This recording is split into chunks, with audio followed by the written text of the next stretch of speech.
Muy buenas tardes con todos. Estamos en una nueva edición de Cátedra Cosco en este mes de mayo, que es un mes importante. Vamos a celebrar también el Día de la Madre y por eso es un mes bastante especial.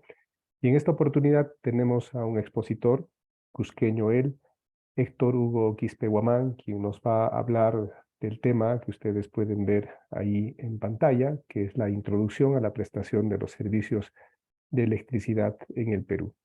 Muchas veces nosotros los usuarios del servicio público de electricidad tenemos solamente el contacto con las empresas que prestan este servicio cuando nos llega el recibo a nuestros domicilios, pero en realidad tenemos un contrato con una empresa que es concesionaria del Estado de la actividad eléctrica de distribución. También existen otras actividades eléctricas como son las de generación, aquí en la zona, por ejemplo, la empresa de generación eléctrica Machu Picchu, y también hay otra concesión que es la empresa de transmisión eléctrica, que son aquellas empresas que se encargan del mantenimiento y la conducción de la energía eléctrica desde las generadoras a las distribuidoras. Para introducirnos a ese mundo del conocimiento de las concesiones de las actividades eléctricas, nada más ni nada menos que Héctor Hugo Quispe Guamán, quien es una persona que se ha especializado en el tema, y de él podemos nosotros mencionar que es abogado por la Universidad Andina del Cusco, es máster en Negocio y Derecho de la Energía por la Universidad Europea de Madrid, con amplia experiencia en aspectos regulatorios, contractuales y de inversión en los subsectores electricidad e hidrocarburos. Ha sido asesor de diversas entidades públicas y privadas del sector energético y actualmente es abogado senior en la UL Energía e Infraestructura. Bien, sin más ánimo de presentarlo a él, que por sus propios méritos lo vamos a escuchar, les vamos a suplicar a todos los que asisten que por favor mantengan siempre apagados sus micros, si a veces por descuido se enciende, estén atentos y los apagan de inmediato. Y al final de la conferencia, con la bondad del expositor y su tiempo también, vamos a poder intercambiar algunas ideas, hacerles algunas preguntas sobre el tema que nos está convocando. Bien, sin más, dejo a Héctor en el uso de la palabra. Héctor, bienvenido para tu exposición. Estamos atentos a lo que nos digas. Bien. Muchas gracias, doctor, doctor Murillo. Muchas gracias a todos los asistentes también por haberse dado un tiempo para escuchar esta ponencia sobre, digamos, prestación del servicio de electricidad, ¿no? Voy a compartir mi pantalla para mostrarles la presentación que he preparado para esta ocasión. ¿Sí? Y bueno, Ya se está viendo. Perfecto, perfecto. perfecto, está bien, muchas gracias. Bueno, los temas que yo digamos, pensado que pueden ser interesantes para poder compartirlas en esta ponencia, son estos 8 que ven acá, ¿no? Eh, Esta es una ponencia, digamos, que se puede tomar a manera de introducción sobre cómo funciona el sector eléctrico, ¿no? Cómo se logra concretar esto que llamamos prestación del servicio de electricidad, porque como bien decía el doctor Murillo, a veces el contacto que tenemos con el sector simplemente es cuando de repente activamos el interruptor, conectamos la laptop o finalmente pagamos el recibo de electricidad al final del mes, pero después no sabemos cómo funciona, ¿no? Entonces, digamos, tras el interruptor, tras el tomacorriente, existe una gran industria, ¿no? Que le llamamos industria eléctrica, ¿no? Que tiene una densa regulación jurídica, ¿no? una, una densa interacción contractual, porque existen diferentes agentes que intervienen en la cadena de valor de la electricidad y están relacionados, pues ciertamente, por diversos vínculos contractuales. Entonces, el objetivo de esta ponencia, tómenlo así, digamos, para exponer los principales conceptos del sector eléctrico, qué actividades existen en el sector eléctrico, cuál es la regulación general que existe al respecto, y, digamos, como corolario, un repaso sobre cuáles son las entidades estatales que interactúan en este sector, ¿no? Entonces, el primer tema, digamos, siempre me gusta empezar este tipo de ponencias por estas ideas principales que uno muchas veces no las conoce, ¿no? Yo mismo, cuando empecé a trabajar en este sector, había muchas cosas que, digamos, de conocimiento técnico, ¿no? Que desconocía, y que son muy interesantes, ¿no? Por ejemplo, el primer tema es que la electricidad no se almacena en grandes cantidades. Ciertamente se puede almacenar, por ejemplo, en pilas, en baterías, ¿no? Pero nada más, o sea, no podemos almacenar electricidad al punto de que pueda abastecer, por ejemplo, a una ciudad. Por ahora no se puede, ¿no? Por ahora digo, y esto entre paréntesis, porque la tecnología va avanzando a un ritmo tal que, por ejemplo, hay países donde ya se han diseñado baterías, básicamente sobre litio, eh, que ya probablemente dan esta capacidad de poder abastecer grandes demandas, de poder abastecer grandes requerimientos de energía eléctrica, ¿no? Pero, digamos, en la realidad de Perú, hoy en día no se puede almacenar electricidad en grandes cantidades. ¿Qué significa esto? Que la electricidad tiene que consumirse al ritmo que se genera. O, en todo caso, la electricidad se genera al ritmo que se consume. La electricidad que estamos consumiendo en este momento, en el dispositivo por el que estemos conectados, o la luminaria que estemos utilizando, es electricidad que en tiempo real ahora mismo se está generando. Entonces se genera al ritmo que se consume, no se puede guardar, no se puede almacenar en grandes cantidades. Entonces es un tema, una condicionante física muy relevante del sector eléctrico que ciertamente condiciona toda la regulación eléctrica, como veremos más adelante. Otro tema importante, y esto de repente sí lo sabemos todos, ¿no? Que la electricidad se genera de diferentes maneras. Puede ser, por ejemplo, eólica, con la fuerza del viento, solar, ¿no? Con la radiación solar, hidráulica, ¿no? Como por ejemplo la central de Machu Picchu, es una central hidráulica. Centrales térmicas, por ejemplo, que funcionan con la quema de gas natural, ¿no? Básicamente la quema de gas natural de camisea, en el caso peruano, ¿no? También pueden quemar combustible, como diésel. Geotérmica, ¿no? Todavía no existen en Perú, pero se dice que Perú tiene un gran potencial geotérmico, es decir, hay una energía geotérmica que puede utilizarse para generar electricidad. También mareomotriz, ¿no? No existe todavía en Perú, pero también se dice que hay un gran potencial mareomotriz para generar energía eléctrica, ¿no? Ahora, no todas estas, digamos, tecnologías de generación tienen costos diferentes. Es el costo a generar, por ejemplo, quemando combustible, es muy diferente a generar de manera hidráulica o a generar con la radiación solar. Son costos totalmente diferentes, ¿no? Pero en un sistema eléctrico coexisten estas diversas formas de generación y tienen que ser combinadas, ¿no? Tienen que ser, digamos, su despacho tiene que ser coordinado de tal manera que la demanda pueda abastecerse de manera eficiente. Entonces uno debe, digamos, combinar la manera más eficiente de la manera más eficiente el funcionamiento de estas diversas tecnologías de generación para que la demanda eléctrica pueda abastecerse al menor precio posible, ¿no? Tengamos esa idea. Para que la demanda eléctrica pueda abastecerse al menor costo posible. Tenemos que combinar de manera eficiente estas diferentes tecnologías de generación que tenemos en Perú. Entonces, otro tema importante es que vivimos, en el caso peruano y en el caso de casi todos los países del mundo, creo, vivimos en sistemas interconectados, ¿no? ¿Qué significa el sistema interconectado? Que, por ejemplo, la electricidad que se genera en Cusco, por ejemplo, en Machu Picchu, con la central de Machu Picchu, la electricidad que se genera en Machu Picchu puede venderse en Chiclayo, por ejemplo. O la electricidad que se genera en Lima, con las centrales del nodo energético de Chilca, puede consumirse en Cusco, en Puno, en Ayacucho, ¿no? ¿Por qué? Porque son ciudades, son demandas que están interconectadas. ¿De acuerdo? Ahora, hay sistemas o zonas del país de repente que no están interconectados, ¿no? Seguramente muchos hemos paseado, por poner un ejemplo, más allá de Quillabamba está la zona de Quiteni, por ejemplo. Quiteni es una zona que no está interconectada. Si es que alguna vez fueron a Quiteni, van a Quiteni y por ahí cerca de la Plaza de Armas hay un ruido, así, hay un ruido ensordecedor, que es un grupo electrógeno, es un motor que genera electricidad con combustible, ¿no? Y es un motor que genera exclusivamente para el pueblo de Quiteni. ¿Por qué? Porque es una demanda que no está interconectada. Ese sistema es un sistema aislado, ¿no?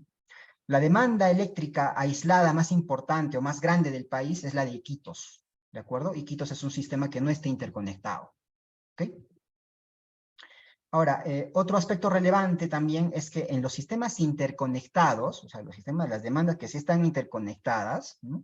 La electricidad se mide cada 30 minutos, todos los días, de todos los meses, de todos los años, ¿de acuerdo? Hay diferentes medidores en todo el país que miden el consumo de electricidad en el sistema interconectado y se hace con una periodicidad de cada 30 minutos, ¿no? Y otro aspecto relevante también del sector eléctrico es que hay diferentes mercados de electricidad, hay diferentes usuarios de electricidad y hay diferentes precios de electricidad, ¿no? Algo de repente que vale la pena mencionar como idea general es que, si bien es cierto, la electricidad es un derecho, ¿no? Es un derecho inclusive hasta fundamental, eh, también es un negocio, ¿de acuerdo? Para que el suministro eléctrico cumpla su función y llegue a abastecer la demanda eléctrica que necesitan los hospitales, los colegios, o las personas, o las industrias, ¿no? Es necesario una concatenación de relaciones contractuales, ¿no? Que muchas de ellas son reguladas y muchas de ellas son libres, como veremos más adelante, ¿de acuerdo? Entonces, estas son, digamos, las 7 ideas principales del sector eléctrico, ¿no? Resaltaría de repente las dos primeras, ¿no? Que la electricidad no se puede almacenar en grandes cantidades, ¿no? Y que por lo tanto se debe generar al ritmo que se consume, ¿ok? Y precisamente para lograr ese objetivo al mínimo costo posible es que se debe coordinar el funcionamiento de las diferentes tecnologías de generación, de la más barata a la más cara, ¿de acuerdo? Esa es la lógica del sector eléctrico peruano. Coordinar las diferentes tecnologías de generación de la más barata a la más cara, para que el resultado sea eficiente. Bien, ahora, el primer tema está relacionado con qué actividades eléctricas existen, ¿no? Reguladas, digo, ¿no? Reguladas o que tienen reconocimiento jurídico, ¿no? Estos tres lo pueden encontrar en el artículo 1 de la Ley de Concesiones Eléctricas, Decreto Ley 25844, que es digamos, el cuerpo normativo más importante, más relevante, la norma madre, de donde se desprende, o de donde se ramifican, digamos, todas las regulaciones reglamentarias del sector eléctrico, ¿no? El artículo 1 de esta ley, de esta norma madre, nos dice que las actividades eléctricas en Perú son la generación, la transmisión, la distribución y la comercialización, ¿no? La generación, bueno, su nombre mismo lo dice, ¿no? Consiste en generar electricidad, provocar el flujo de electrones, ¿no? Como ya les mencioné al inicio, hay diferentes tecnologías de generación con diferentes costos de generación. No es lo mismo generar electricidad con la radiación solar, con la fuerza de los vientos, o con la energía hidráulica, o quemando algún combustible. No es lo mismo, ¿no? Tiene diferentes costos de generación. Y las centrales de generación, o sea, estas infraestructuras que están abocadas a generar electricidad, llamémosles centrales de generación, están ubicadas en diferentes lugares del país. Tenemos centrales, por ejemplo, en el norte del país, tenemos en el centro, tenemos en el sur, ¿no? Algunas de estas centrales se han desarrollado por libre iniciativa privada, es decir, algún acaudalado solicitó la concesión o la autorización al Ministerio de Energía y Minas o la autoridad competente para desarrollar un proyecto de generación eléctrica y construyó su central de generación, ¿no? Es una actividad, digamos, libre, meridianamente libre, ¿no? Porque alguien por libre iniciativa podría hacer actividad de generación eléctrica.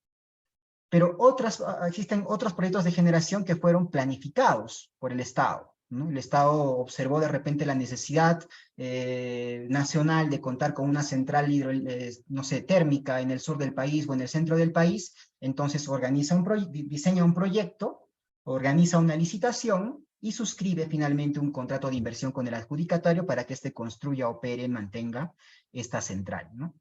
Por ejemplo, las centrales planificadas por el Estado están las centrales del nodo energético del sur, que tenían que ser abastecidas por el gasoducto sur peruano. Están las centrales de Hilo, por ejemplo, las centrales de Puerto Bravo, ¿no? en el sur, ¿no? Y otro aspecto también relevante de la actividad de generación es que en el caso peruano hay una multiplicidad de empresas generadoras, ¿no? Públicas y privadas. Precisamente esa es consecuencia del anterior, ¿no? La actividad de generación es una actividad más o menos libre, o sea, hay libre iniciativa para hacer actividad de generación. Por lo tanto, en el sector de generación coexisten diversas empresas, públicas y privadas, ¿no? Públicas, por ejemplo, las más populares, por así decirlo, de las que conocemos más, están Electroperú, por ejemplo, EGEMSA, por ejemplo, la central de Machu Picchu, también es una central de generación eléctrica estatal. Están las centrales de EGASA, EGESUR, centrales térmicas en la zona de Arequipa, ¿no? Por ejemplo, ¿no? Y centrales de generación privadas, por ejemplo, están las centrales del Nodo Energético del Sur, ¿no? Son centrales privadas, Amay, Puerto Bravo, Hilo. Están, por ejemplo, las centrales del Nodo Energético de Chilca, ¿no? Calpa, Termochilca, ¿no? Son centrales de generación de titularidad privada, ¿no? Entonces, eso respecto a la actividad de generación, ¿no? Ahora, la actividad de distribución, ¿no? La actividad de distribución, por su parte, ¿no? Implica más bien el transporte de la electricidad desde las redes de transmisión hasta digamos, el usuario final, ¿no?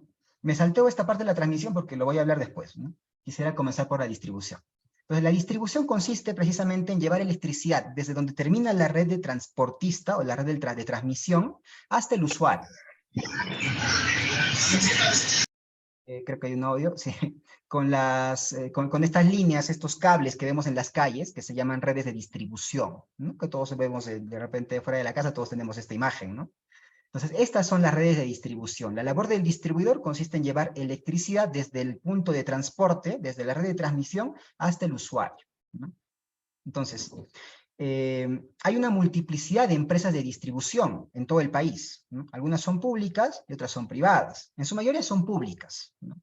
Privadas solamente están en Lima, por ejemplo, están Luz del Sur, por ejemplo, que tiene la concesión en la zona de Lima Sur. Está Enel Distribución, que tiene la concesión en la zona norte, que ahora ya no sé cómo se va a llamar, porque Enel Distribución la ha comprado otra empresa. ¿No?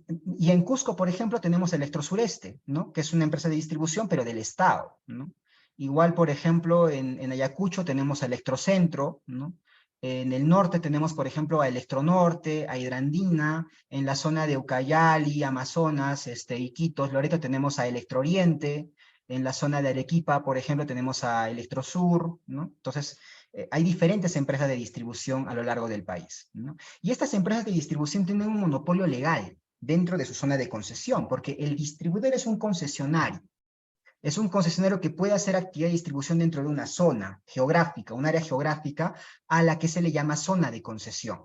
Y dentro de esa zona de concesión, el distribuidor es el único autorizado a prestar el servicio de distribución eléctrica. Por eso se dice que tiene un monopolio legal, porque solamente él lo puede hacer, ¿no?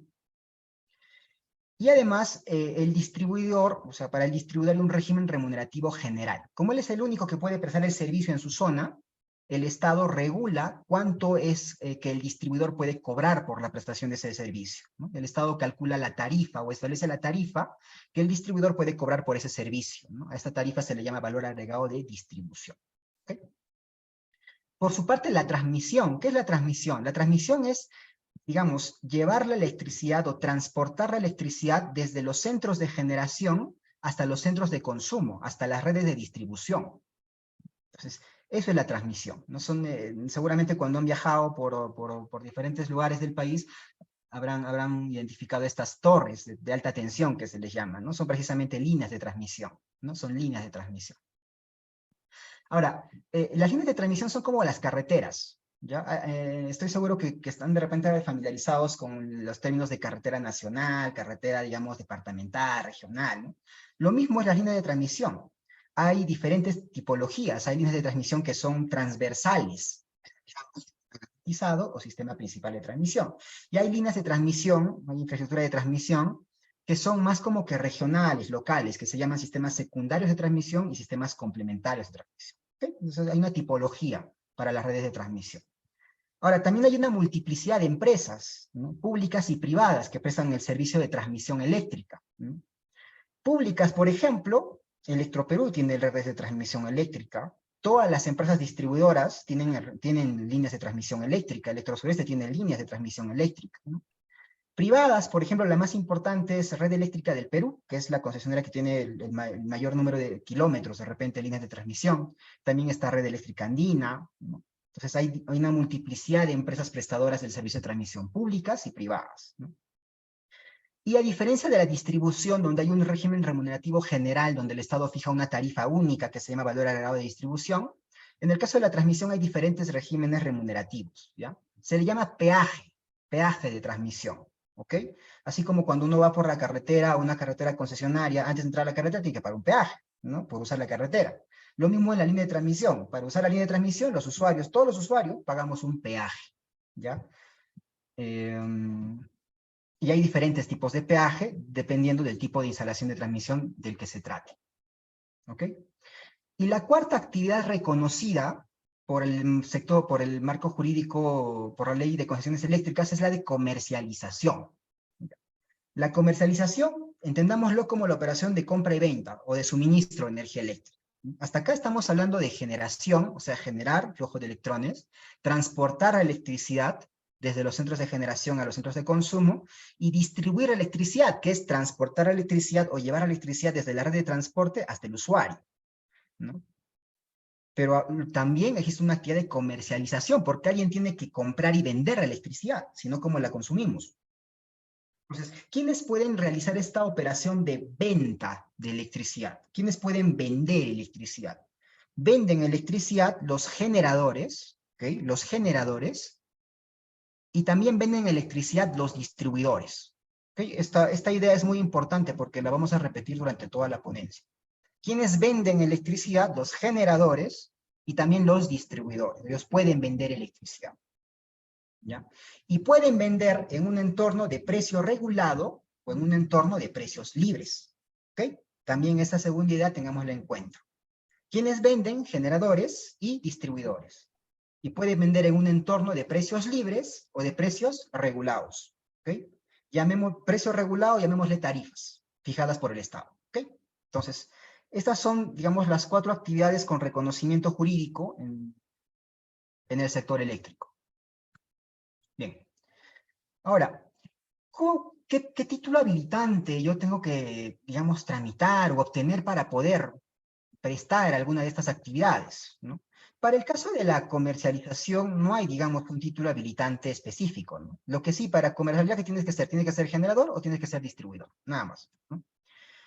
Pero sí, para ser generador, para ser transmisor o para ser distribuidor, sí necesitas un título habilitante específico que te lo otorgan las autoridades del sector energético, específicamente del sector eléctrico, ¿no? Título habilitante, ¿no? Por título habilitante entendamos pues las licencias, autorizaciones, permisos o cualquier título que te puede dar la administración pública que te habilita a ti a realizar alguna actividad, ¿no? O puede ser una actividad económica. Por ejemplo, cuando quieres construir tu casa, tramitas una licencia de construcción, ese es tu título habilitante, ¿no? Entonces, ¿qué título habilitante necesito para hacer generación? Para hacer generación va a depender de qué tipo de generación. Si yo hago generación hidráulica o hago generación renovable, yo necesitaría una concesión, ¿no? En cambio, si mi generación va a ser en base a la quema de combustible, o sea, voy a construir una central térmica, yo necesitaré una autorización. ¿De acuerdo? Digamos acá un paréntesis. ¿Qué es renovable? ¿Qué es generación con RER? Generación con RER es generación con recursos energéticos renovables. ¿De acuerdo? La definición de RER ustedes la pueden encontrar en el artículo 2 del Decreto Legislativo 1002, que es el decreto legislativo que promueve la inversión de generación con recursos energéticos renovables, ¿no? Básicamente estamos hablando de eólica, solar, mareomotriz, biomasa y geotérmica. ¿Okay? Esas 5 formas de generación son renovables. Entonces, si yo voy a construir una central hidráulica o una central renovable, yo necesitaré una concesión. En cambio, si voy a construir una central termoeléctrica, o sea, una central que va a quemar combustible, yo necesitaré una autorización. Bueno, eso en cuanto a la generación. En cuanto a la transmisión, ¿no?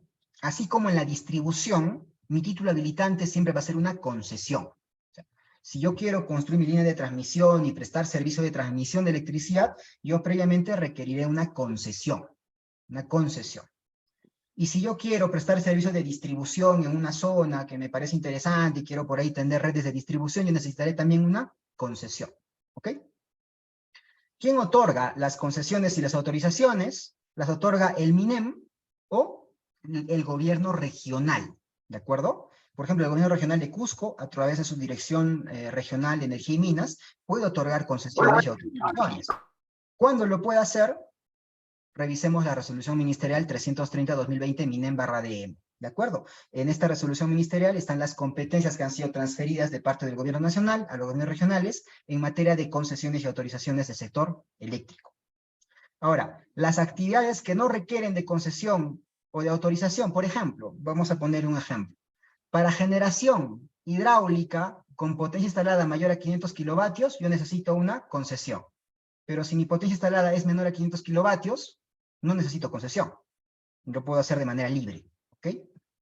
Entonces, las actividades que no requieran de concesión o autorización se pueden hacer de manera libre, pero respetando el marco jurídico aplicable. Y en este caso, específicamente, la Ley de Concesiones Eléctricas hace referencia a las normas medioambientales y a las normas de patrimonio cultural. Bien.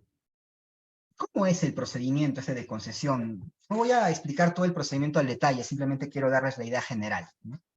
Algún interesado, algún acaudalado, ¿no?, quiere desarrollar un proyecto eléctrico, entonces solicita la concesión o la autorización, ¿no?, ya sea al Ministerio de Energía y Minas o ya sea al gobierno regional, como mencioné antes, ¿no?, dependiendo de qué tamaño es el proyecto, ¿no? Seguidamente, una vez que la autoridad administrativa revisa todos mis documentos, observa que cumplo todos los requisitos, agota todo el procedimiento y emite el acto administrativo por el cual me otorga a mí la concesión y la autorización, ¿no? Se emite una resolución directoral o se emite una resolución ministerial, ¿no?, donde se indique, pues se resuelve otorgar la concesión de generación termoeléctrica en favor de tal persona, ¿no? Se emite un acto administrativo. Pero luego de la emisión del acto administrativo, el concesionario, que al inicio fue interesado, pero ahora es concesionario, y la autoridad estatal, ya sea el ministerio o el gobierno regional, suscriben un contrato de concesión. ¿Ok? Entonces, hay dos momentos. Uno, donde se emite el acto administrativo llamado concesión, y un segundo momento donde las partes suscriben un contrato de concesión. Entonces, la concesión, que antes era acto administrativo, ahora adquiere carácter contractual. ¿De acuerdo? Literalmente se suscribe un contrato con obligaciones de ambas partes. La principal obligación del concesionario es ejecutar las obras referidas a su proyecto y según un calendario de ejecución de obras, ¿de acuerdo? Y este contrato pues tiene condiciones de fuerza mayor, tiene cláusulas arbitrales, se puede celebrar adendas respecto de este contrato y también prevé causales de resolución, ¿de acuerdo? Entonces, digamos, lo que inicia como acto administrativo se materializa finalmente en un contrato de concesión. Ahora, hablando también sobre títulos habilitantes, quisiera mencionar una particularidad respecto de la actividad de distribución eléctrica, ¿no? Porque el artículo 30 de la Ley de Concesiones Eléctricas reconoce algo que se llama derecho de prioridad sobre la zona de responsabilidad técnica. ¿Qué es esto? Salió bueno, digamos, la Ley de Concesiones Eléctricas dice que un concesionario de distribución, por ejemplo, Electrosureste, aparte de ser titular de una concesión de distribución dentro de una zona geográfica, aparte de eso, va a ser responsable técnico de una área geográfica mucho mayor, ¿no? Responsable técnico de una área geográfica mucho mayor. Entonces, ¿qué dice la ley? Dice, si algún agente, si algún interesado quisiera hacer una actividad de distribución eléctrica dentro de la zona de responsabilidad técnica de otro concesionario, tiene algo que se llama derecho de prioridad, ¿no? ¿Qué significa esto? Imaginemos, por ejemplo, que yo, Héctor Quispe, quiera hacer actividad de distribución en una zona, dentro de la zona de responsabilidad técnica de Electrosureste. Entonces, yo voy, le toco la puerta al gobierno regional del Cusco, ¿no? Porque de repente él es el competente, porque mi proyecto es de una envergadura determinada. Entonces, yo le solicito al gobierno regional que me otorgue la concesión. Entonces, el gobierno regional, ¿no?, como debería actuar, es que debería aceptar digamos, tomar mi solicitud y correrle traslado a Electrosureste y decir a Electrosureste, dentro de tu zona de responsabilidad técnica hay una gente que quiere hacer actividad eléctrica. ¿Estás de acuerdo o tú lo quieres hacer? ¿No? Entonces, si Electrosureste quiere hacer la inversión, entonces mi solicitud se descarta, ¿ya? A eso se le llama derecho de prioridad, ¿ok? Entonces, hago esta mención porque creo que en la sala hay algunas personas que trabajan en el gobierno regional específicamente en la Dirección de Energía y Minas, ¿no? Y en este trámite, en este procedimiento administrativo se suelen presentar algunos problemas, ¿no? Como por ejemplo, ¿qué pasa o qué compromiso asumiría Electrosureste una vez que ejerce su derecho de prioridad? ¿No? Hay un vacío normativo al respecto, ¿no? La norma no es precisa. Lo concreto, o de repente la interpretación más razonable o en relación al objetivo de esta regulación, sería que el compromiso que asume el titular de la zona de responsabilidad técnica es efectivamente ejecutar el proyecto. Y si no ejecuta el proyecto, se descarta su derecho de prioridad. Debería interpretarse de esa manera, ¿no? Ahora, esto también ha sido utilizado por muchos titulares de zonas de responsabilidad técnica de manera oportunista, porque ejercen su derecho de prioridad y luego pasan los años y no ejecutan ningún proyecto, ¿no? Ocurre también, ¿no? Ahora, ¿por qué alguien quisiera hacer actividad de distribución en una zona que corresponde en una zona que está dentro de la zona de responsabilidad técnica de otro distribuidor, ¿no? Esto generalmente lo hacen las agroexportadoras, ¿no? Entonces, digamos, hay proyectos de agroexportación que ubican una zona desértica, entonces necesitan de repente extraer agua del subsuelo, para eso necesitan energía eléctrica, entonces desarrollan un proyecto de distribución eléctrica en la zona, ¿no? Para poder tener fluido eléctrico en esa zona desértica y poder llevar adelante su proyecto de agroexportación, ¿no? Para eso es. Ahora, también quisiera hacer mención al caso especial de los proyectos que provienen de Proinversión, ¿no? O sea, ustedes saben que Proinversión es una entidad del Estado que promueve las inversiones en general, ¿no? En general, a través de un mecanismo que llamamos APP, Asociación Pública-Privada, ¿no? Ya. Gran parte de estos proyectos que lleva a cabo en Proinversión son proyectos del sector energético, ¿no? Por ejemplo, el gasoducto sur peruano. Es un proyecto promovido desde Proinversión a través de una APP, ¿no? Lo mismo las centrales del Nodo Energético del Sur, que mencioné antes, ¿no? Son proyectos, son licitaciones, digamos, organizadas por Proinversión bajo la modalidad de APP, ¿no? Entonces, ¿cómo funcionan en este caso los títulos habilitantes, ¿no? Proinversión licita el proyecto, hace una licitación internacional, ¿no? Y luego, una vez que se adjudica el proyecto, una vez que hay un adjudicatario, Proinversión en representación del Estado y el adjudicatario suscriben un contrato de concesión, contrato de inversión, compromiso de inversión, tiene muchos nombres, ¿ya? Lo concreto es que producto de esta licitación se suscribe un contrato entre Proinversión a nombre del Estado y el adjudicatario. Imaginemos que es para desarrollar una central, o imaginemos que es para desarrollar un proyecto de transmisión eléctrica, ¿no? Entonces, el adjudicatario, una vez que suscribe su contrato de concesión para hacer para desarrollar la inversión o la infraestructura de transmisión, después tiene que seguir el procedimiento común, el procedimiento general para hacer actividades de transmisión, que significa solicitar la concesión al ministerio o al gobierno regional, ¿no? Luego se emite el acto administrativo que se llama concesión y luego se firma el contrato de concesión. ¿De acuerdo? Entonces, en este caso hay dos contratos. Está el contrato de inversión con el Estado y está el contrato de concesión entre el concesionario y el concedente. ¿Ok? Esto se los menciono para, digamos, que lo puedan comprender en la literatura que existe sobre el sector eléctrico, ¿no? Más adelante, al final de la exposición, puedo compartirles de repente algunos textos que son muy interesantes para conocer este tema, ¿no? Bueno, el siguiente tema, ya dejando de lado este punto de los títulos habilitantes, está relacionado con los sistemas eléctricos que existen. En la introducción de esta presentación les había mencionado que, bueno, hay un sistema eléctrico interconectado, ¿no? Cusco está interconectado, la ciudad de Cusco está interconectada, por ejemplo, la ciudad de Lima, la ciudad de Arequipa están interconectadas, pero también hay sistemas aislados, ¿no? Zonas geográficas donde no hay, digamos, no están interconectadas con el resto de ciudades, de demandas, y que por lo tanto se abastecen de manera local, ¿no? Se abastecen eléctricamente a través de repente, unidades de generación locales, ¿no? En el caso del CEIM, en el caso de los sistemas interconectados, hay una pluralidad de generadores, una pluralidad de transmisores, una pluralidad de distribuidores y una pluralidad de usuarios. Todos ellos interconectados, unidos por líneas de transmisión, ¿no? Y como están interconectados, su actividad tiene que ser coordinada. Y la coordina una entidad llamada COES, Comité de Operación Económica del Sistema, al mínimo costo, ¿no? Esto es lo que les mencionaba al inicio, ¿no? Que hay diferentes centrales de generación con diferente costo y el objetivo es organizarlas, coordinarlas de tal manera que abastezcan una demanda al mínimo costo posible, desde la más barata hasta la más cara, ¿no? Entonces es el COES quien se encarga de hacer esa coordinación, ¿no? Y en el CEIN coexisten diferentes usuarios. Hay usuarios libres y hay usuarios regulados. ¿Okay? En los sistemas aislados, ¿no? Como ya les mencioné, son abastecidos de manera local. ¿Quién lo abastece? A veces el sistema aislado es abastecido por el distribuidor de la zona, ¿no? Que de repente no llega con redes de distribución hasta esa localidad, pero invierte en la localidad y construye una pequeña central termoeléctrica generalmente, ¿no? Para abastecer a la localidad, ¿no? Puede ocurrir también que esa inversión no la haga el distribuidor, sino la haga la municipalidad de la zona, ¿ok? Entonces, digamos, es una actividad que no está regulada. ¿Okay? Acá, digamos, las tarifas, cuando es a pequeña escala, no hay una regulación estatal específica, ¿no?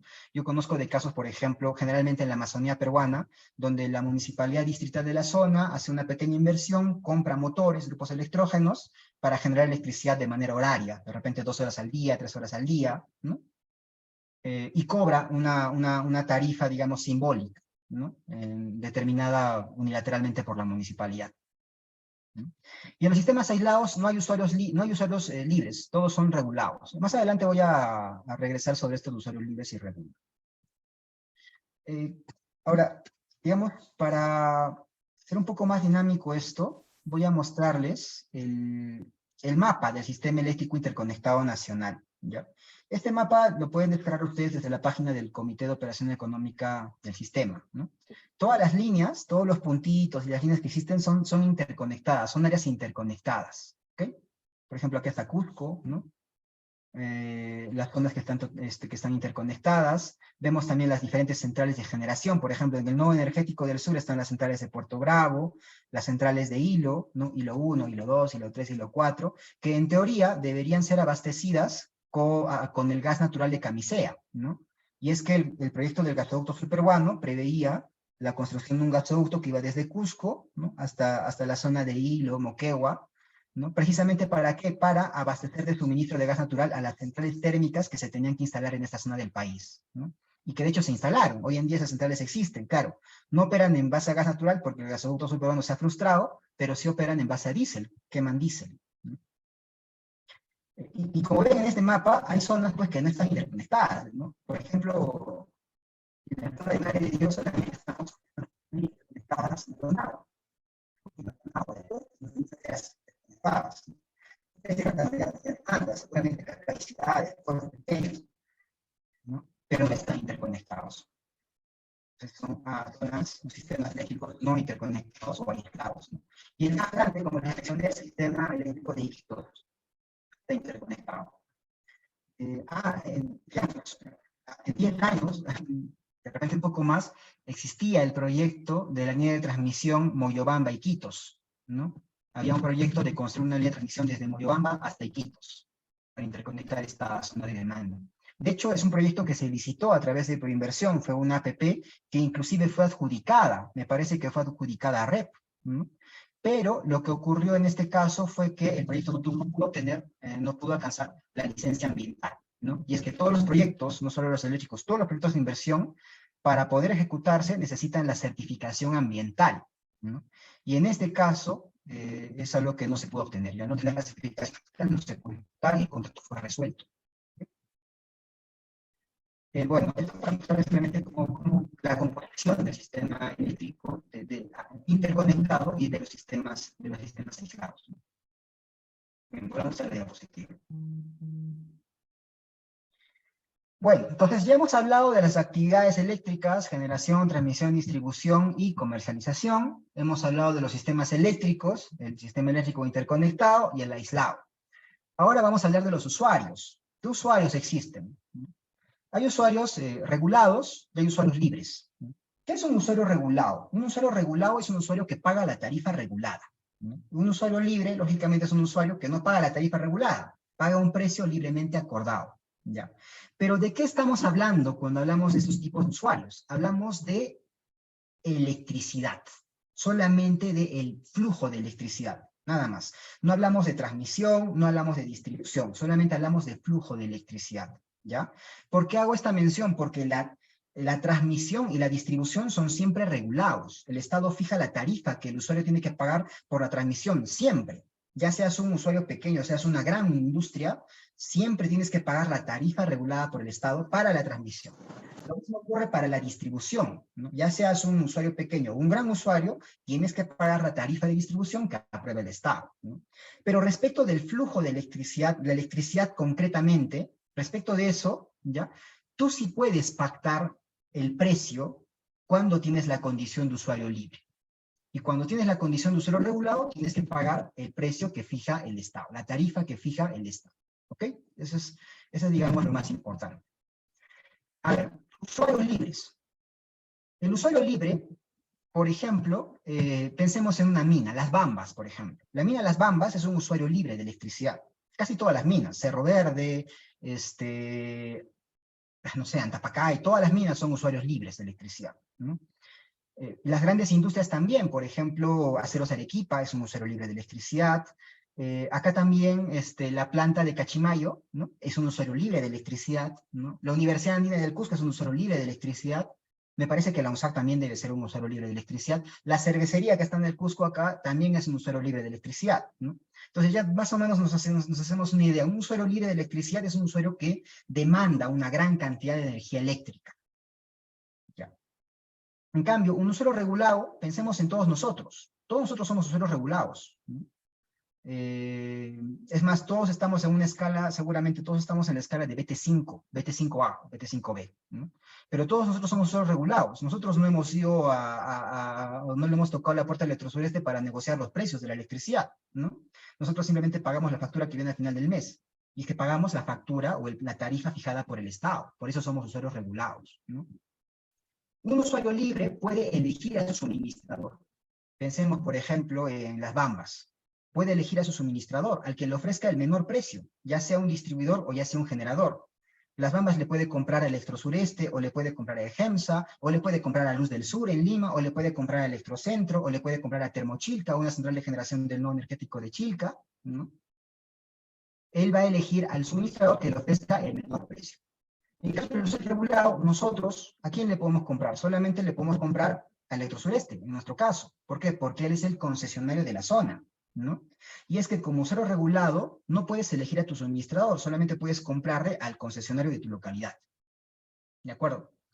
El usuario libre, ¿no? Como puede elegir a su suministrador, él puede negociar los precios de electricidad, llamémosle energía y potencia. Ellos pueden negociar, sentarse y negociar, ¿no? Llegar a un precio, llegar a un punto medio.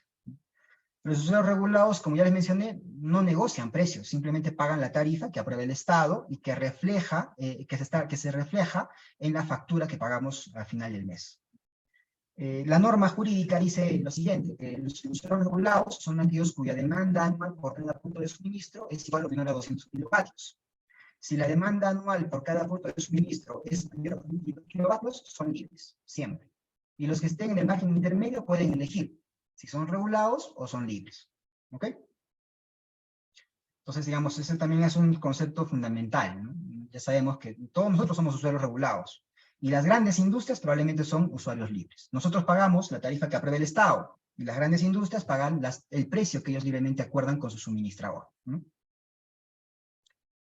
Bien, el siguiente tema es sobre mercados de electricidad, ¿no?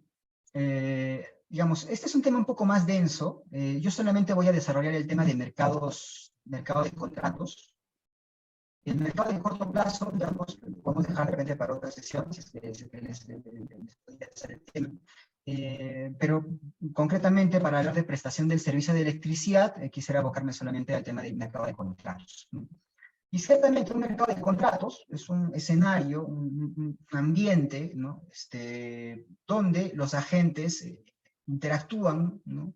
Interactúan para suscribir contratos de suministro de electricidad, ¿no? Con las siguientes características, que hay precios. El contrato va a establecer un precio, ¿ya? Y ese precio a veces es libre y a veces tiene algunas limitaciones, ¿ok? Lo vamos a ver más adelante. Y además, estos contratos de suministro no tienen obligaciones físicas, ¿no? Pensemos, por ejemplo, en el caso de un panadero, ¿no? Yo voy a suscribir con un panadero un contrato de suministro de panes. El panadero tiene la obligación de darme panes, ¿no? En los contratos de electricidad no funciona de la misma manera. Hay obligación física de suministro. Simplemente hay una obligación de que el suministro esté disponible, ¿ok? Por eso se le llama contrato financiero. Puede ser, por ejemplo, pensemos en EGEMSA, voy a poner un ejemplo simplemente, no es que ocurra. EGEMSA, por ejemplo, podría firmar un contrato de suministro con la planta de Cachimayo, ¿no? Podría firmar un contrato de suministro con la planta de Cachimayo, ¿no? La planta de Cachimayo va a retirar energía eléctrica del sistema eléctrico interconectado nacional, ¿no? Y va a pagar la factura que le corresponde a EGEMSA, ¿no? Pero EGEMSA no tiene la obligación de inyectar la energía eléctrica, porque quien inyecta energía eléctrica o quien decide quién inyecta energía eléctrica no es el generador, sino, como ya mencioné antes, es el COES. El Comité de Operación Económica del Sistema es el que dice quién inyecta, porque yo debo, como COES, yo debo garantizar el abastecimiento de la demanda eléctrica al mínimo costo posible. ¿Okay? Entonces, por eso se dice que no hay obligación explícita de suministro, simplemente se trata de contratos financieros. EGEMSA puede generar o puede no generar, ¿no? Pero al final del mes va a cobrar la factura que le corresponda como consecuencia del contrato que haya suscrito. ¿De acuerdo? En cambio, en el mercado de corto plazo, acá las transacciones, digamos, son transacciones comerciales, ciertamente, pero que se realizan en función de reglas jurídicas que rigen el mercado de corto plazo. Y se llama mercado de corto plazo, ¿no? El precio en este mercado no es libremente acordado, sino se le llama, es un precio fijado técnicamente, se llama metodología técnica por el Comité de Operación Económica del Sistema, que se llama costo aquí. Y acá sí hay obligaciones físicas. Bueno, no obligaciones. Acá digamos que solamente se pagan las inyecciones concretas de energía y potencia, las que físicamente fueron generadas, ¿ok? No se trata de relaciones comerciales financieras, como en el caso del mercado de contratos. Bien, solamente voy a desarrollar el tema del mercado de contratos, ¿no? ¿Cómo funciona? Hay contratos entre generadores y distribuidores. El generador le vende electricidad al distribuidor y el distribuidor nos la vende a nosotros, los regulados. ¿Okay? Entonces, acá hay un contrato de suministro de generador al distribuidor y hay un contrato de suministro de distribuidor al usuario regulado. Ahora, el usuario regulado, el distribuidor también le puede vender al usuario libre. Lo mismo, el generador también le puede vender al usuario libre. Es un contrato de suministro. Este es el sensible a que contrato que existe. El generador le vende electricidad al distribuidor y el distribuidor se la vende a los usuarios regulados o a los usuarios libres. A los usuarios regulados se la va a vender ¿a qué precio? Al precio que fija el Estado. A los usuarios libres, ¿a qué precio se la va a vender? Al precio que él pactó libremente con el usuario. ¿Ya? El generador le va a vender electricidad al distribuidor. ¿A qué precio? Al precio que ellos hayan pactado en el contrato de suministro, con algunas limitaciones. Ya veremos más adelante. ¿De acuerdo? Y el generador también le puede vender electricidad a los usuarios libres. ¿A qué precio? Al precio que libremente pacten ellos, porque es un usuario libre. El generador no le puede vender electricidad al usuario regulado. El único que puede vender electricidad al usuario regulado es el distribuidor. Ahora, nadie firma contrato con el transmisor.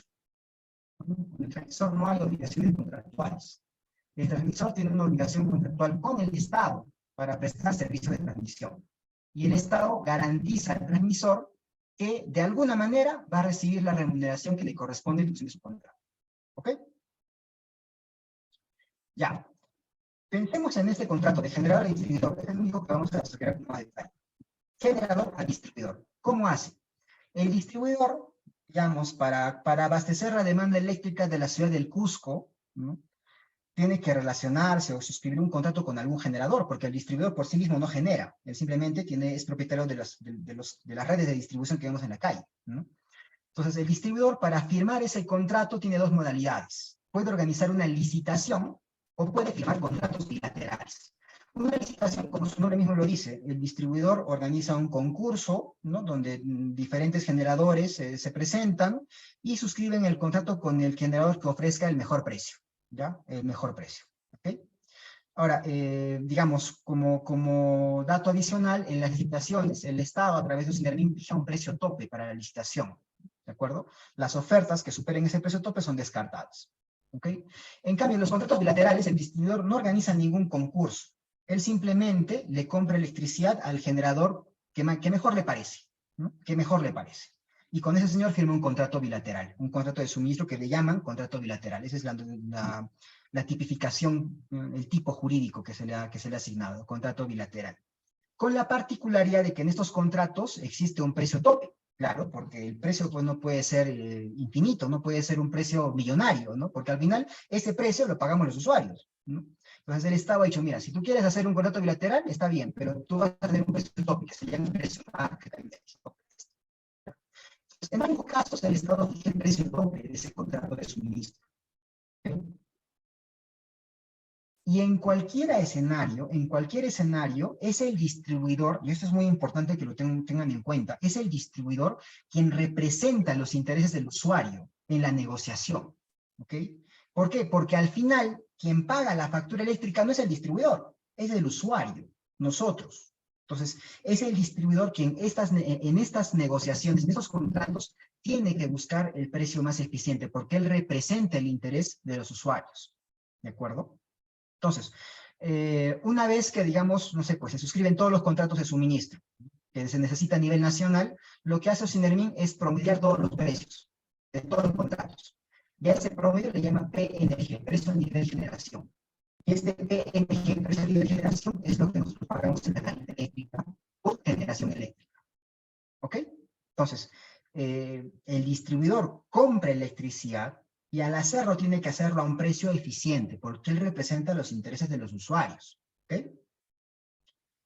¿Y por qué? Porque el precio de ese contrato, ya sea que provenga de una licitación o de un contrato bilateral, el precio de ese contrato lo vamos a pagar nosotros en la tarifa eléctrica a través del PNG.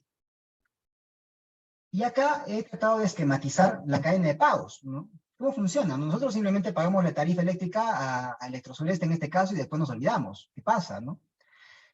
Pero esa factura eléctrica en realidad remunera toda la cadena del sector. Me refiero a que remunera distribución, remunera transmisión y remunera generación. Generación a través del PNG, como mencioné antes, ¿no? Entonces, la factura eléctrica tiene esos tres componentes. Tiene el componente de generación, que se llama PNG, tiene el componente de transmisión, que se llama peajes, como ya mencioné, y tiene el componente de distribución, que se llama valor agregado de distribución. Esto lo pueden ver ustedes en su factura eléctrica, que está desagregado, ¿no? Acá también se puede ver qué tanto pesa cada componente, ¿no? Por ejemplo, la generación es lo más costoso, es casi el 50% de la factura. Y los otros dos componentes, en partes iguales, es la transmisión y la distribución. Entonces, esto es el 100% de la factura eléctrica. La mitad de lo que pagamos, si al final del mes pagamos 100 soles, 50 soles es para pagar al generador, 25 para pagar al transmisor y 25 para pagar al distribuidor. Se organiza de esa manera. Pero nosotros le damos todo ese dinero solamente al distribuidor. Es el distribuidor se queda ¿con qué? Con el VAT. Porque esa es su tarifa. Eso remunera su actividad. Y el resto del dinero corresponde al PNG y se lo da al generador, se lo transfiere. Le dice generador, toma el resto. ¿No? Entonces el generador, ¿qué hace? Se queda con el componente de PNG. Se queda con el componente de generación. Y lo que le resta, que son los peajes, se lo transfiere al transmisor, al transportista. Le dice, transportista, toma tu parte. ¿De acuerdo? Esa es una operación que ocurre todos los meses, al final del mes generalmente. ¿De acuerdo? Y bien, bueno, hasta este punto quería de repente mi presentación sobre, concretamente, el sector eléctrico, ¿no? De manera introductoria, la interacción de los agentes en el sector eléctrico, ¿no? A partir de acá quisiera hacer una breve mención sobre el concepto del servicio público de electricidad y también una mención sobre, digamos, las principales autoridades estatales que interactúan en el sector, ¿no? Algo muy sencillo, no va a tomarnos más de 5 minutos, ¿no? Respecto del primer tema, sobre la definición del servicio público de electricidad, ¿no? Digamos, hay una referencia constitucional que está en el artículo 58, que habla sobre servicios públicos. ¿Qué nos dice el artículo 58? Que la iniciativa privada es libre, ¿no? Concretamente, la economía peruana, digamos, podría llamarse, entre comillas, de repente, una economía de libre mercado, pero con un componente social. Por eso se le llama economía social de mercado, ¿no? Y ese componente social precisamente es lo que estimula o lo que impone al Estado la obligación de interactuar o de intervenir con mayor rigurosidad, con mayor drasticidad en algunos segmentos o en algunas actividades económicas o actividades simplemente, llamémoslo. Por ejemplo, empleo, salud, educación y servicios públicos. Entonces, el Estado puede actuar de manera mucho más intensa cuando se trata de servicios públicos. Digamos, esa es la idea relevante sobre el artículo 58, que el Estado puede actuar con mayor intensidad respecto de servicios públicos, ¿no? Un ejemplo de ello está en el artículo 60 de la Constitución, cuando dice que el Estado puede hacer actividad empresarial, ¿no? Sí, pero de manera subsidiaria, ¿no? Cuando hay un alto interés público o una manifiesta conveniencia nacional. Ahora, hay una sentencia relevante del Tribunal Constitucional donde se habla precisamente del concepto de servicio público, ¿no? Y se le da las características que es un servicio universal, es un servicio que tiene que ser prestado con cierto nivel de seguridad, calidad, ¿no? Pero lo más importante es que es el legislador quien tiene que decir cuándo estamos frente a un servicio público. Y eso se le llama publicatio. ¿Ya? Es el legislador quien nos dice cuándo estamos ante un servicio público. Y cuando estamos ante un servicio público, como ya mencioné antes, el Estado puede actuar de manera mucho más intensa en su regulación, al punto, por ejemplo, de fijar los precios por los cuales se puede prestar el servicio público. Y eso ocurre en el sector eléctrico, ¿no? El Estado regula el precio de la transmisión, regula el precio de la distribución y regula el precio de la electricidad para los usuarios regulados. O sea, a ese nivel de intervención hemos llegado en el sector eléctrico, porque estamos ante una actividad que tiene características de servicio público y que inclusive ha sido definida o ha sido tipificada como servicio público por la Ley de Concesiones Eléctricas, ¿no? Y precisamente el artículo 2 de la Ley de Concesiones Eléctricas nos dice cuáles son los servicios públicos de electricidad. Habla de la transmisión y la distribución y habla del suministro del plan de energía eléctrica hasta los límites de potencia fijados por el reglamento. ¿Ok?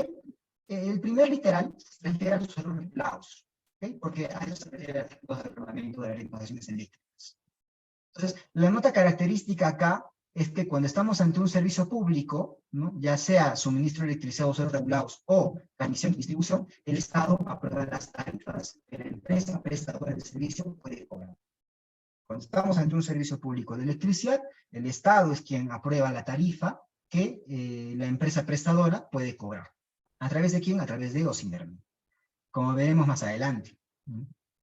El marco institucional del sector eléctrico ya es el tema final de esta presentación.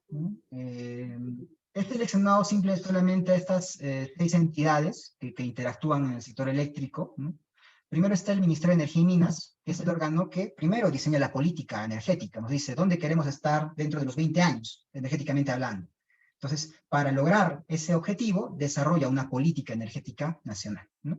También es el órgano concedente, como mencioné antes, el Ministerio de Energía y Minas otorga concesiones y autorizaciones, cuando le compete, ¿no? Porque también lo puede hacer el gobierno regional. Y también emite normas jurídicas a través de reglamentos. Tenemos decretos supremos, resoluciones ministeriales y resoluciones directorales, ¿no? Tenemos a los OSINERMIN. OSINERMIN, ¿qué hace? Supervisa, fiscaliza y sanciona supervisa y fiscaliza el cumplimiento de las normas del sector energético, en concreto, y sanciona el incumplimiento, ¿ok? ¿Qué más hace OSINERMIN? También tiene potestad normativa, que emite normas jurídicas dentro del ámbito de su competencia a través de resoluciones de consejo directivo. ¿Qué más hace OSINERMIN? Aprueba tarifas del sector eléctrico, ¿ok? Concretamente voy a hablar de 3 más relevantes que ya las he mencionado en la presentación. El VAT, que remunera distribución, los peajes, que remuneran transmisión, y el PNG, que remunera generación, ¿ok? ¿Qué más hace OSINERMIN? Resuelve reclamaciones de usuarios y también controversias entre empresas del sector, ¿no? Puede ser, por ejemplo, que GEMSA quiera pelearse con Electrosureste, por alguna razón. Entonces, OSINERMIN tiene competencias para resolver esa controversia dentro del ámbito de su competencia. Cuando esa controversia versa sobre una materia que está dentro de las competencias de OSINERMIN, OSINERMIN podría resolver esa controversia. Y ciertamente actúa como si fuera un órgano arbitral o inclusive como si fuera un órgano jurisdiccional. De hecho, es curioso que el procedimiento de solución de controversias se rige solamente por el Código Procesal Civil. En estos procedimientos se deducen excepciones, por ejemplo, ¿no? Para que se hagan una idea de cómo funciona. Luego el COES, que también ya lo he mencionado, es el que coordina la interacción entre los diferentes agentes del sector eléctrico y procura el abastecimiento de la demanda al mínimo costo posible, desde las centrales más baratas hasta las más costosas, al mínimo costo posible. Y también planifica la red de acción. ¿Qué significa esto? El COE se pregunta, a ver, la demanda eléctrica está creciendo a tal punto, la generación eléctrica está creciendo a este ritmo, entonces para poder mantener el sistema eléctrico, las líneas de transmisión también tienen que crecer y las planifica, ¿ok? Es un planificador. Ahora, no es el único instrumento de planificación, ¿no? O sea, pues elabora la transmisión, pero también hay otros instrumentos de planificación, como el plan de inversiones, por ejemplo, que lo aprobó Sinermin, ¿no? Otra entidad relevante del sector es Indecopi, porque, digamos, es una entidad principio aprueba las operaciones de concentración empresarial. No sé si de repente habrán escuchado la noticia de una empresa china que es propietaria de Luz del Sur, ¿no? Que es la concesionaria de distribución de Lima Sur, y que se compró a la concesionaria de Lima Norte, que era Enel Distribución. Entonces, hay una operación de concentración empresarial. Las empresas se están concentrando, ¿no? Entonces, Indecopi es quien aprueba o rechaza las operaciones. Antes solo lo hacía el sector eléctrico, pero ahora, desde el año 2020 en adelante, lo hace para todo el mercado en general, ¿no? Por inversión, que también ya lo he mencionado, es la entidad del Estado que promueve las inversiones en diferentes segmentos de la economía, entre ellos el sector eléctrico, ¿no? Organiza procesos de licitación para que con el adjudicatario suscriba un contrato de inversión, un contrato de concesión, compromiso de inversión, ¿no? El nombre que sea, ¿no? Y finalmente está OEFA, ¿no? OEFA de repente que es como lo debemos saber, es el supervisor, ¿no? Supervisa, fiscaliza el cumplimiento de las normas medioambientales y sanciona el incumplimiento, ¿no? Por ejemplo, todas las empresas que desarrollan proyectos eléctricos tienen certificaciones ambientales, ¿no? Ya sea un DIA, ya sea un EIA, ¿no? Y estas declaraciones y estas certificaciones ambientales contienen compromisos ambientales, y el incumplimiento de esos compromisos puede ser sancionado por OEFA, ¿no? Y bueno, estas son las ideas que he querido compartir con ustedes en esta presentación. Con eso habría terminado. Gracias por tu presentación. Si puedes dejar de presentar esto, te agradecería. Bien, gracias. Bueno, vamos a ver si hay algunos comentarios, algunas preguntas. Por lo pronto en el chat han dejado unos mensajes. De repente te merece algún comentario, Héctor. El usuario libre es quien escoge a su suministrador y generalmente es quien consume más electricidad. ¿Verdad? Pregunta. No sé si estás viendo el chat. Sí, sí, sí, lo veo, sí lo veo. Sí, efectivamente, ¿no? Como les había mencionado antes, para tenerlo de manera introductoria simplemente, pensemos en usuarios libres como las grandes industrias, ¿no? Fábricas, minas, ¿no? Principalmente, ¿no? Son usuarios libres porque consumen grandes cantidades de electricidad, ¿no? Y como son usuarios libres, ellos pueden negociar el precio de la electricidad y pueden escoger a su suministrador, ¿ok?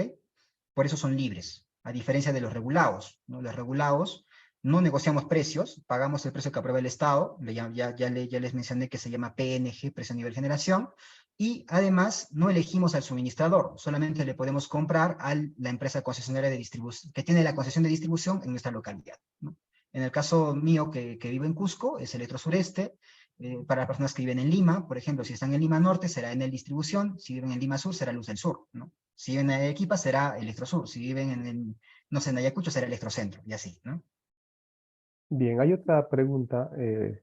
El distribuidor, cuando representa el interés por los usuarios, ¿él saca un promedio estimado en la selección de los pagos por el servicio? Ya, bueno, no. El distribuidor, cuando dije que representa el interés del usuario, es que él, cuando firma el contrato de suministro con el generador, debería obtener un precio eficiente, porque ese precio lo pagamos nosotros, ¿ya? ¿Cómo lo pagamos nosotros? Nosotros lo pagamos a través del PNG. El PNG es la tarifa que aprueba Ocinermin en función a un promedio de los precios de todos los contratos de suministro suscritos entre generadores y distribuidores. ¿De acuerdo? Funciona de esa manera. Ok, no sé si alguien del público desea hacer una pregunta, algún comentario. Bueno, una curiosidad, Héctor, la ley de concesiones eléctricas es la que yo conocí todavía el año 93. Es un decreto ley, ¿no? Sí, efectivamente, es un decreto ley. Es Fue dado durante el periodo de golpe de Estado. del golpe de Estado, ¿no? Es curioso el dato porque es un decreto ley que rige hasta este momento, ¿no? Y bueno, es un dato curioso simplemente. Bien, ¿algún comentario del público, por favor? Bueno, sin lugar a dudas, este esquema de las concesiones, Héctor, trajo la modernidad en el sector eléctrico, ¿no?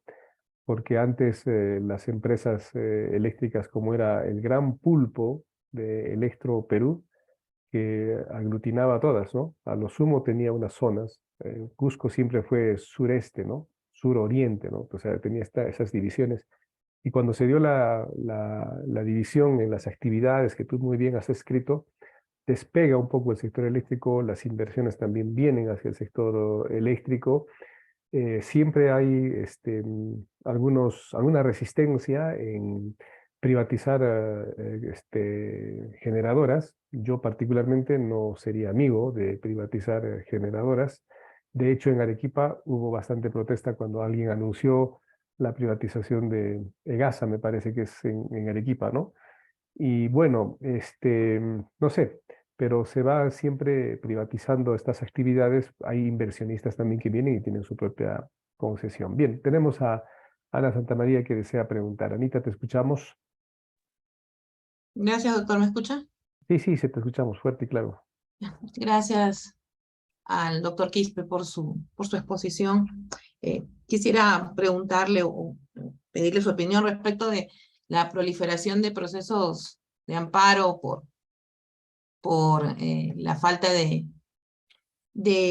o por los cortes de energía eléctrica luego de pasados 2 meses de la falta de pago.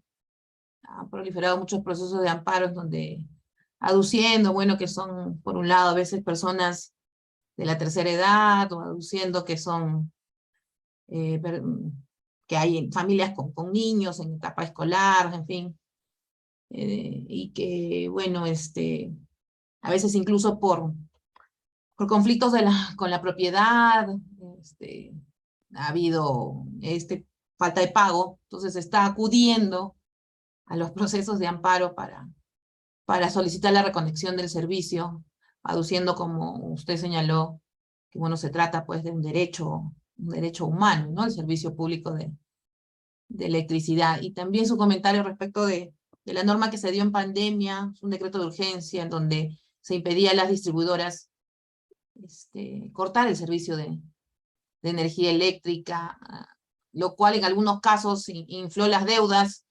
y en otros, ahora los usuarios, sobre todo los que son usuarios del servicio BT3, que contratan no solamente, pues no con solo el consumo, sino la potencia de energía eléctrica, están aduciendo que debieron cortarse el servicio y no mantenerlo, ¿no? Gracias, doctor. Gracias a Sí, ti. muchas gracias, Ana. Bueno, sí, muy oportuna la pregunta, ¿no? Porque efectivamente durante el periodo de pandemia surgieron una serie de medidas estatales con el objetivo de impedir el corte de suministro de algunos bienes esenciales, ¿no? Por ejemplo, agua, electricidad, ¿no? Inclusive hasta internet, me parece, ¿no? En el caso específico de la electricidad, por ejemplo, precisamente salió un decreto de urgencia que impedía el corte del suministro, ¿no? Por falta de pago, ¿no? Durante me parece, no sé cuánto tiempo que estuvo vigente esa norma, pero en tanto esa norma estuvo vigente, no era posible que el distribuidor corte la electricidad, ¿no? Ahora, el distribuidor tampoco es que podía cobrar, por ejemplo, un interés, ¿no? Que lógicamente debería generarse frente a una deuda impaga, un interés, ¿no?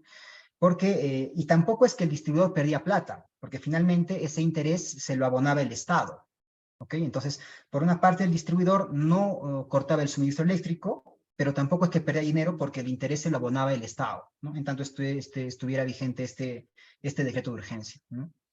Ahora, cortar electricidad, así como cortar suministro de agua potable, es algo legal, o sea, es algo que está en las normas jurídicas, ¿no?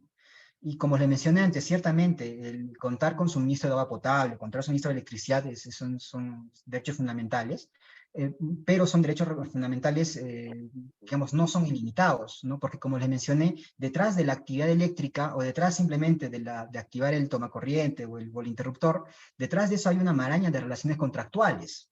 El distribuidor de alguna manera tiene que pagar al generador, ¿no? Y si al distribuidor se le impide legislativamente recaudar el dinero que necesita de parte de sus usuarios para pagar al generador, a quien se está afectando es al distribuidor, porque el distribuidor, como persona jurídica, también tiene derecho, por ejemplo, a la libertad de contratación, ¿no? Si yo suscribo un contrato de suministro con un generador a $1 millón, no lo sé, que yo debo pagarle mensualmente $1 millón, y a mí el Estado me dice que ese $1 millón lo voy a recaudar de todos mis usuarios, y al final me impiden a mí recaudar ese dinero porque los usuarios no quieren pagar, ¿no? A quien se está afectando es al distribuidor. Entonces, por eso precisamente el distribuidor tiene estas potestades legislativas, ¿no? O sea, mejor dicho, normativas, ¿no? De poder cortar el suministro eléctrico cuando se cumplen los presupuestos que están en la norma jurídica, ¿no? Entonces, concretamente, yo considero que un amparo podría ser procedente en la medida pues, que no se cumplan los presupuestos, pero si el distribuidor cumple con los presupuestos, ¿no? Que es que no se pague en 2 meses consecutivos, ¿no? Y lo acredita, entonces él está facultado a cortar el suministro eléctrico, ¿no? O sea, es un derecho del distribuidor, ¿no? Porque, como ya les mencioné, tras la relación del distribuidor con el usuario regulado, está la relación del distribuidor con el generador. El dinero que el distribuidor necesita para pagar al generador lo va a recaudar de sus usuarios. Si los usuarios no van a pagar, el distribuidor no va a tener con qué pagar, no va a tener con qué cumplir su compromiso contractual con el generador, ¿no? Entonces, la relación no es tan sencilla entre generador y usuario regulado, ¿no? Hay que verlo también desde la perspectiva de la relación entre el distribuidor y su generador, ¿no? Su suministrador, probablemente. Gracias. ¿Alguien más que desee preguntar, por favor? Tengo a Jenner Ramírez. Primero levantó la mano André Castilla. Doctor, No, me parece que Jenner levantó sí. primero la mano. Jenner, por favor, discúlpanos. Tú levantaste primero la mano. Jenner, te escuchamos. Todos, muchas gracias a la exposición del doctor Héctor Quispe. Quisiera hacerle una pregunta. En el tema de las instituciones públicas en el sector energético, Indecopi, digamos, es la única entidad, a lo que yo voy entendiendo, ¿no? Es la única entidad en el sector empresarial que aprueba o desaprueba, digamos, las adquisiciones de alguna empresa. O sea, es una pregunta. Sí, claro que sí. Sí, efectivamente, ¿no? Esto lo hace en función de un decreto legislativo que salió el año 2020, ¿no? Que incluso se modificó sucesivamente en 2 oportunidades, ¿no? Con la finalidad de especificar mejor estas funciones de Indecopi, ¿no? A esto se le llama operaciones de concentración empresarial, ¿no? Entonces, lo que hace Indecopi es un control previo de las operaciones de control empresarial.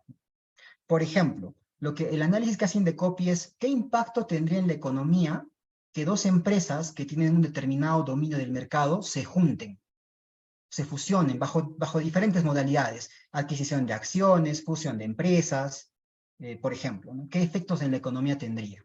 Y si finalmente ese efecto sería perjudicial para el efecto competitivo, para el fenómeno competitivo. Si finalmente esa concentración va a afectar la competencia en el mercado.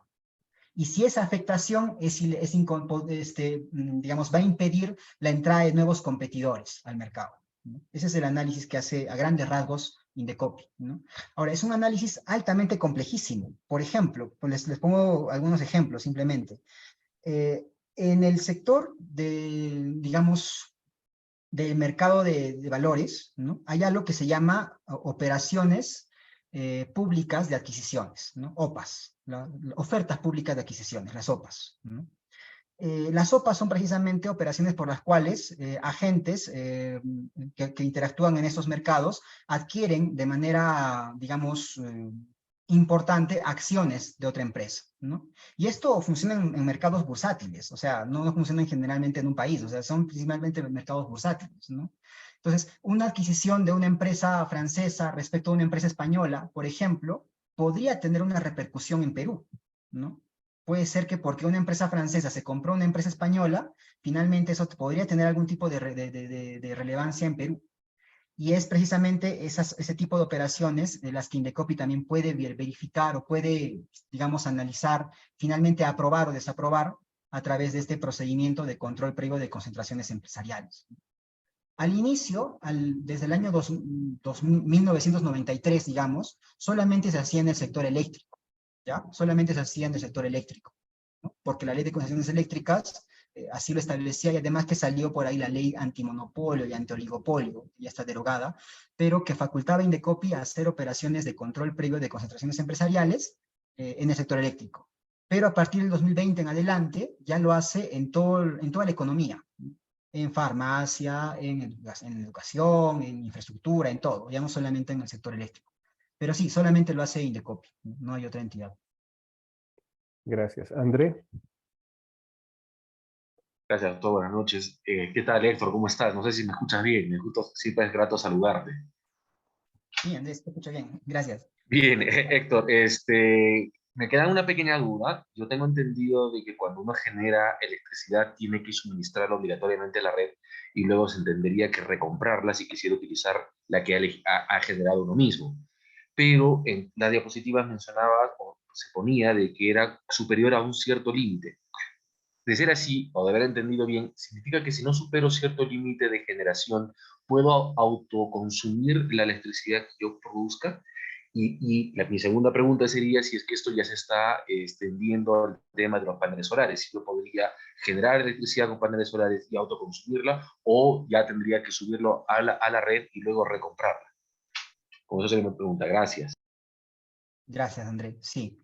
Bueno, son varias cosas, ¿no? O sea, digamos, la presentación que he hecho es una presentación genérica de cómo funciona el sector, ¿no? Lógicamente, cada punto tiene muchas particularidades, ¿no?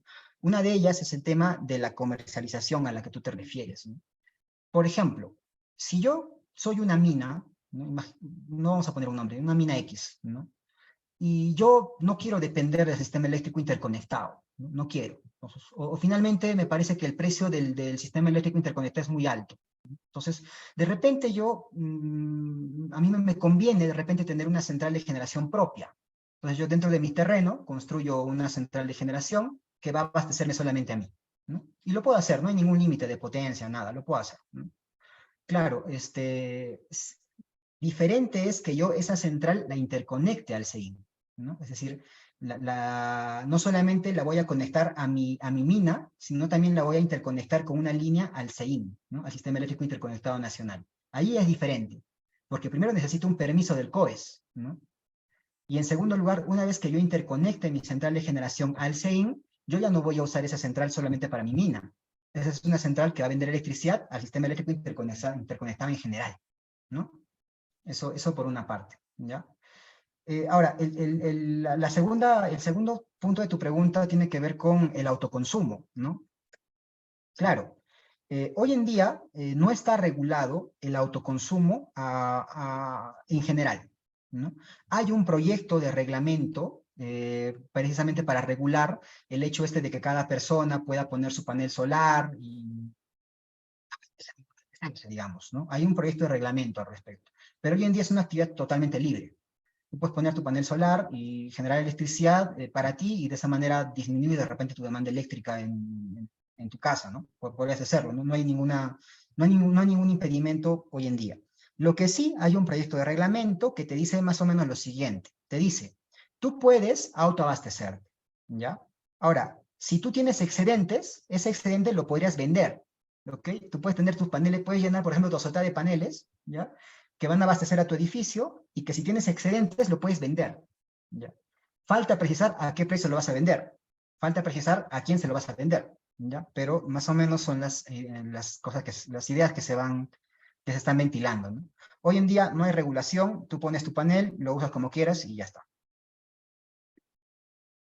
Ahora, no quisiera que se confunda, ¿no? O sea, hoy en día muchas industrias optan por la autogeneración. Muchas industrias optan por la generación. Es muy común que una mina tenga su propio grupo electrógeno o tenga su propia central térmica directamente conectada a su demanda. ¿Ya? Eso es, digamos, tampoco está prohibido, no está una actividad enteramente regulada, ¿no? Diferente es cuando esa central la interconectan al CEIN. ¿Ya? Ahí viene la regulación, ¿ok? En tanto esté conectada solamente a tu demanda, no hay problema. Gracias. ¿Alguien más que desee preguntar? Bien, Héctor, creo que ya no hay más preguntas. Yo me quedo muy agradecido con tu exposición. Gracias por tu tiempo, por haberla preparado. Eres ya un miembro de cátedra. Cuando tú quieras, las puertas están abiertas para otra exposición sobre otro tema que sea de tu dominio y que sea de interés nuestro. Yo estoy seguro que las personas que han asistido ahora a cátedra ya tienen una visión panorámica de lo que significa el mercado de servicios eléctricos y de las actividades y concesiones eléctricas.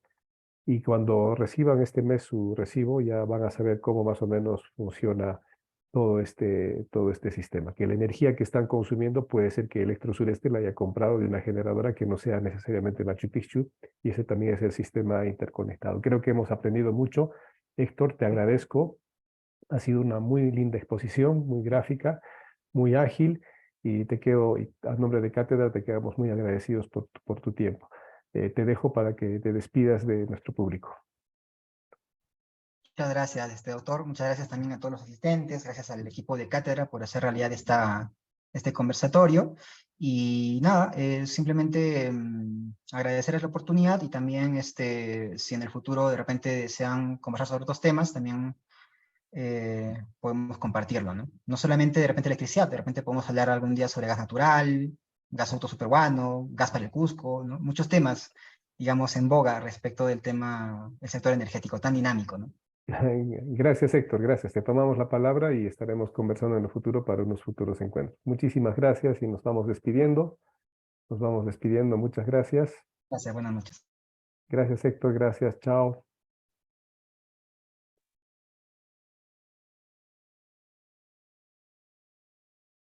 Nos despedimos. Chao, chao, chao.